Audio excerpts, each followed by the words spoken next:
السلام علیکم ورحمۃ اللہ تعالی وبرکاتہ۔ جامع رضویہ منزل اسلام کے آن لائن سبق میں آپ کا خیر مقدم ہے۔ پیارے بچوں، کھولتے ہیں اپنی کتاب ہدایت الحکمت اور پہلے کی عبادت پڑھتے ہیں، اس کے بعد اس کا مطلب سمجھتے ہیں۔ تو شروع کر دیتے ہیں۔ بسم اللہ الرحمن الرحیم۔ فصل فی ان الفلک متحرک بالارادہ لأن حرکته ذاتیہ لو لم تکن ارادیۃ لکانت اما طبعیۃ او قصریہ لا جائز أن تكون طبيعية لأن الحركة الطبيعية هرب عن حالة منافرة وطلب لحالة ملائمة، وذلك في الحركة المستديرة محال. أما أنها لا يمكن أن تكون هربا فلأن كل نقطة يتحرك عنها الجسم بالحركة المستديرة فحركته عنها توجهه إليها، والهرب عن الشيء بالطبع استحال أن يكون توجهها إليه.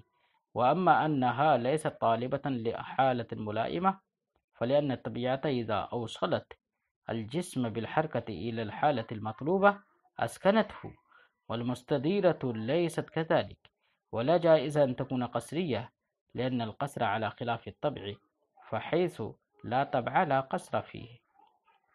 تو پیارے بچوں، آپ نے عبارت سماعت فرمائی۔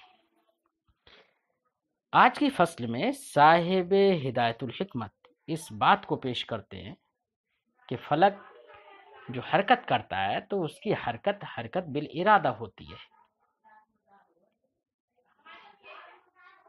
یہ فلک کی جو حرکت ہے، یہ فلک کی حرکت بالارادہ ہوتی ہے۔ وہ بالارادہ حرکت کرتا ہے۔ اس کی فلک کی ذات کے ساتھ جو حرکت قائم ہے وہ حرکت ذاتیہ ہے، اور یہ حرکت ذاتیہ اس کی حرکت بالارادہ ہے۔ کیوں؟ دلیل دیتے ہیں۔ دلیل یہ دیتے ہیں کہ حرکت بالارادہ اس لیے ہے کہ اگر اس کی حرکت ذاتیہ جو اس کی ذات کے ساتھ قائم ہے وہ حرکت ذاتیہ اگر حرکت بالارادہ نہ ہو تو دو طریقے سے ہو سکتی ہے، دو شقیں ہو سکتے ہیں۔ اگر حرکت بالارادیہ نہیں ہو تو حرکت طبعیہ ہوگی یا حرکت قصریہ ہوگی، یعنی وہ اپنی طبعیت کی بنا پر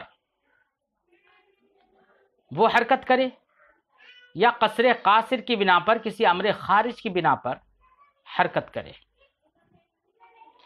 فرماتے ہیں کہ حرکت طبعیہ تو ہو نہیں سکتی فلک کی۔ کیوں؟ اس کی وجہ حرکت طبعیہ اس لیے نہیں ہو سکتی کہ پیارے بچوں، حرکت طبعیہ نام ہوتا ہے کہ طبعیت خود حرکت کرنا چاہے، اور طبعیت جو حرکت کرنا چاہتی ہے ہمیشہ اس چیز کی طرف حرکت کرنا چاہتی ہے جس کو وہ اس کی طبعیت تقاضا کرتی ہے، چاہتی ہے۔ یعنی ایک حالت کو چھوڑ کر جس حالت میں اس کو اجنبیت محسوس ہو، وحشت محسوس ہو، ایسی حالت منافرہ اور حالت اجنبیہ سے وہ بھاگتی ہے، اور حالت ملائمہ اور حالت مناسبہ جو اس کی طبیعت جس کا تقاضا کرتی ہے اس حالت کی جانب حرکت ہوتی ہے۔ تو حرکت طبعیہ میں ہمیشہ ایک حالت سے بھاگنا ہوتا ہے، حالت منافرہ سے، اور حالت ملائمہ یا حالت مناسبہ کی جانب جانا ہوتا ہے اور حالت ملائمہ کو طلب کرنا ہوتا ہے۔ حرکت طبعیہ کی یہ حقیقت ہے۔ تو حرکت طبعیہ کے لیے بچوں آپ نے سمجھا کہ دو حالتیں ضروری ہیں، ایک حالت ملائمہ جس سے وہ بھاگے، اور ایک حالت منافرہ جس سے وہ بھاگے، اور ایک حالت ملائمہ جس کی طرف وہ جائے یا جس کو طلب کرے۔ تو دو حالتیں الگ الگ ہوئی نا حرکت طبعیہ میں، اور حرکت طبعیہ میں جب دو حالتیں ہوئیں، اور فلک کی حرکت مستدیرہ ہے۔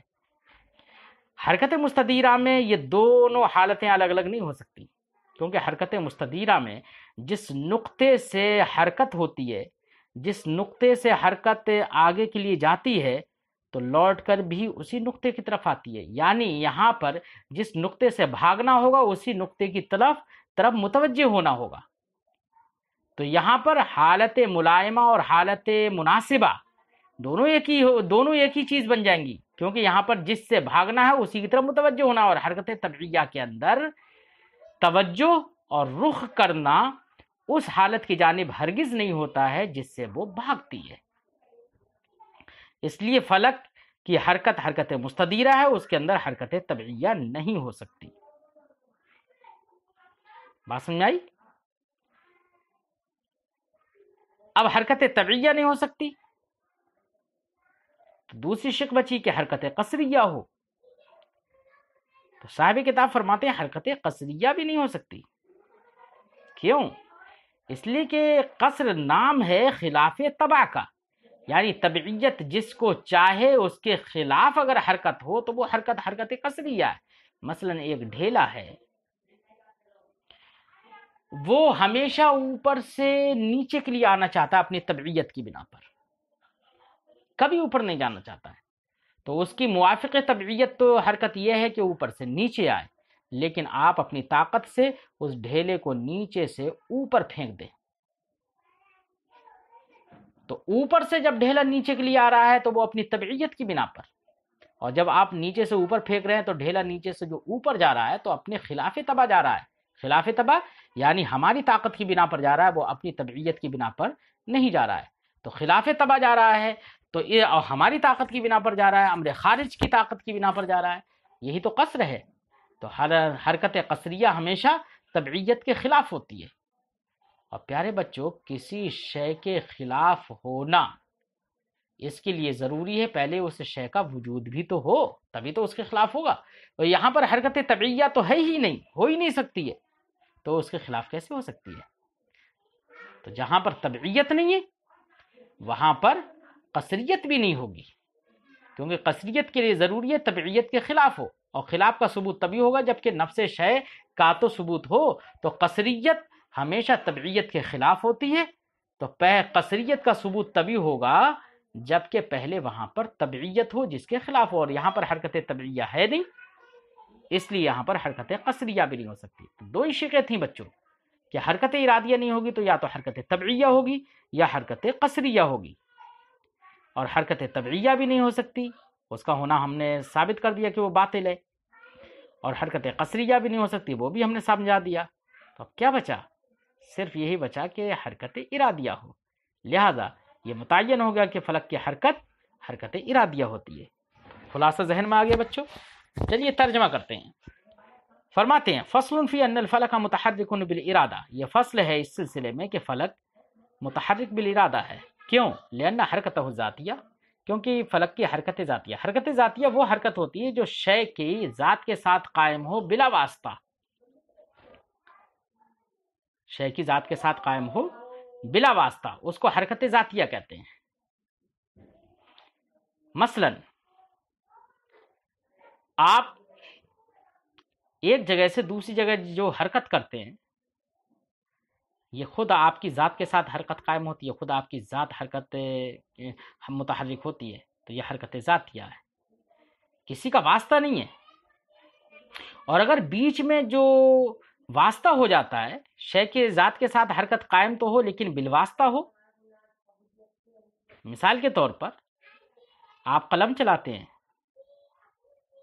تو آپ حقیقتاً آپ کا تو ہاتھ ہلتا ہے، لیکن ہاتھ کے واسطے سے قلم بھی ہلتا ہے، تو قلم کو جو حرکت ہے وہ حرکت ذاتیہ نہیں کہلائے گی کیونکہ وہ بالواسطہ ہے، اس لیے اس کو حرکت توسطیہ کہتے ہیں۔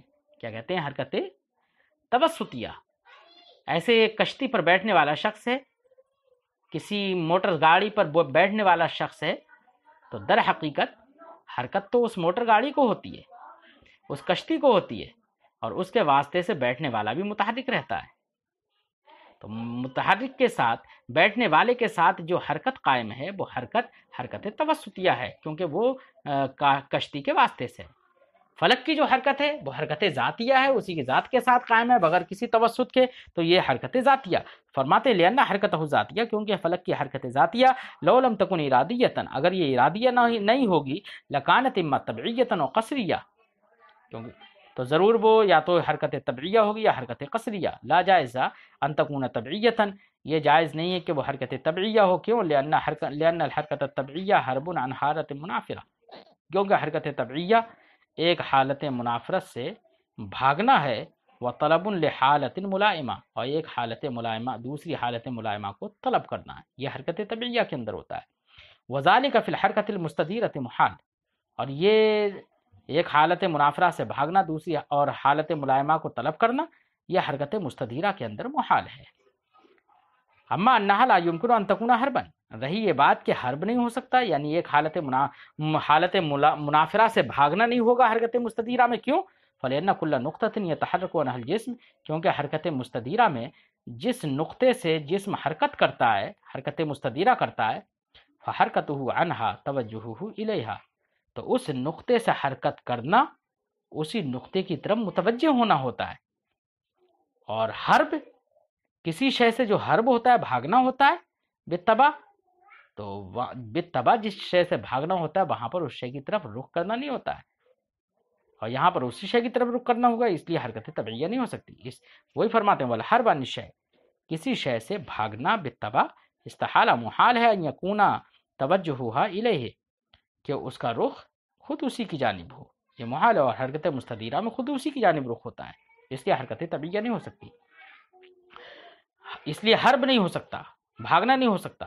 اما انہا لیست طالبۃ لحالت ملائمہ، اور رہی یہ بات کہ یہ حرکت مستدیرہ میں حالت ملائمہ کو طلب کرنے والی، حرکت مستدیرہ حالت ملائمہ کو طلب کرنے والی بھی نہیں ہوگی، کیوں؟ اس کی دلیل لأن الطبیعۃ اذا اوصلت الجسم بالحرکۃ الى الحالۃ المطلوبہ اسکنتہ، کیونکہ طبعیت جب جسم کو حرکت کے ذریعے سے کسی حالت مطلوبہ تک پہنچاتی ہے تو اس حالت مطلوبہ میں اس جسم کو ٹھہرا دیتی ہے، روک دیتی ہے۔